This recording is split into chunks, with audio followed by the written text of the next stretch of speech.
आपके मन में यह जिज्ञासा हो रही है और बार बार मुझे फोन भी आ रहे हैं कि इस बार पितृपक्ष कब से लग रहे हैं, कृपया आप बताएं। तो देखिए, इस वर्ष क्या हुआ है कि जो भी तिथि बदल रही है वह तिथि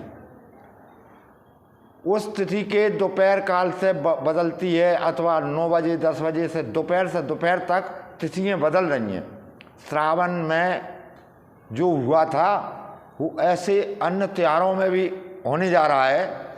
तो यहाँ हम देखते हैं भुवन विजय पंचांग के अनुसार अथवा अवराज भूमि पंचांग के अनुसार देखा जाए तो 29 सितंबर में पूर्णिमा, भाद्रपद मास की शुक्ल पक्ष की पूर्णिमा में पितृपक्ष प्रारंभ कर दिया गया है और नाना का श्राद्ध लिख दिया है। और जबकि अश्विन मास कुंवार मास 30 सितंबर शनिवार से पहली श्राद्ध मनाई जा रही है। तो ये है परमा की श्राद्ध। परमा 30 सितंबर शनिवार से प्रारंभ हो रही है और द्वितीया का श्राद्ध भी 30 सितंबर को ही माना जाएगा तथा तृतीया का श्राद्ध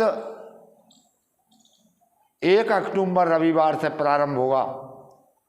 वो तृतीया का श्राद्ध है। चतुर्थी का श्राद्ध 2 अक्टूबर से और पंचमी का श्राद्ध 3 अक्टूबर मंगलवार को मनाया जा रहा है। इसी क्रम को चलते चलते आप समझें कि नवमी का श्राद्ध जो है वो 6 अक्टूबर शुक्रवार को मनाया जाएगा।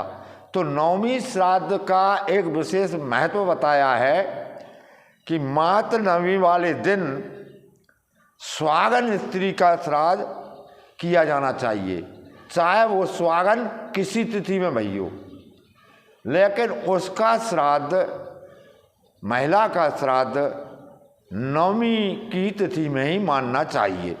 तो यहाँ पुराणों में, ज्योतिष शास्त्रों में ऐसा बताया गया है कि नवमी तिथि में स्वागन नारी का श्राद्ध मनाना चाहिए। तो नवमी का श्राद्ध जो है 7 अक्टूबर शनिवार को मनाया जाएगा।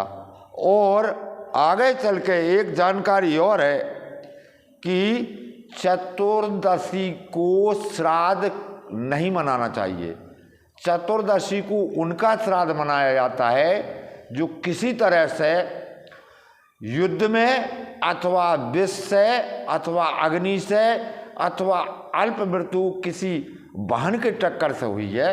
तो उस दिन चतुर्दशी के जो उनका देहांत होता है तो चतुर्दशी में उनका मनाना चाहिए जो मृत्यु से न मरे हों, अल्प मृत्यु से शांत हुए हों, उनका श्राद्ध चतुर्दशी में मनाना चाहिए। और जो सामान्य दशा में अच्छे से पूरी उम्र करके पूरी उम्र बीतने पर चतुर्दशी में शांत हुए हैं, उनका श्राद्ध सर्वपितृ अमावस्या के दिन मनाना चाहिए।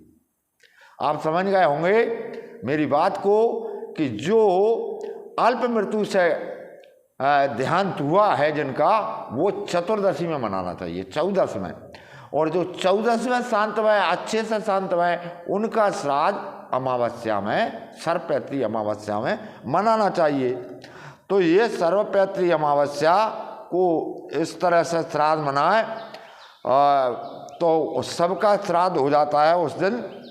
तो मैंने श्राद्ध के बारे में आपको ये बताया कि जीव जंतु चोट चपेट से जिसकी मृत्यु हुई है अथवा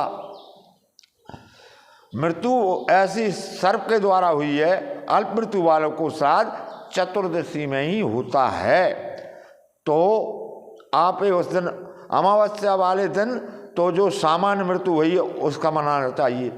और जो पिशाच मोचन जिसको आप कहते हैं कि आहूत, आहूतों का श्राद्ध जो है मार्गशीर्ष शुक्ल पक्ष की 14 में मनाना चाहिए, जो आहूत हो गए हैं उनका।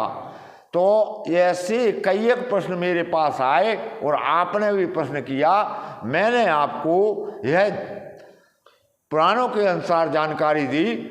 आपको प्रश्न करने के लिए बहुत बहुत धन्यवाद।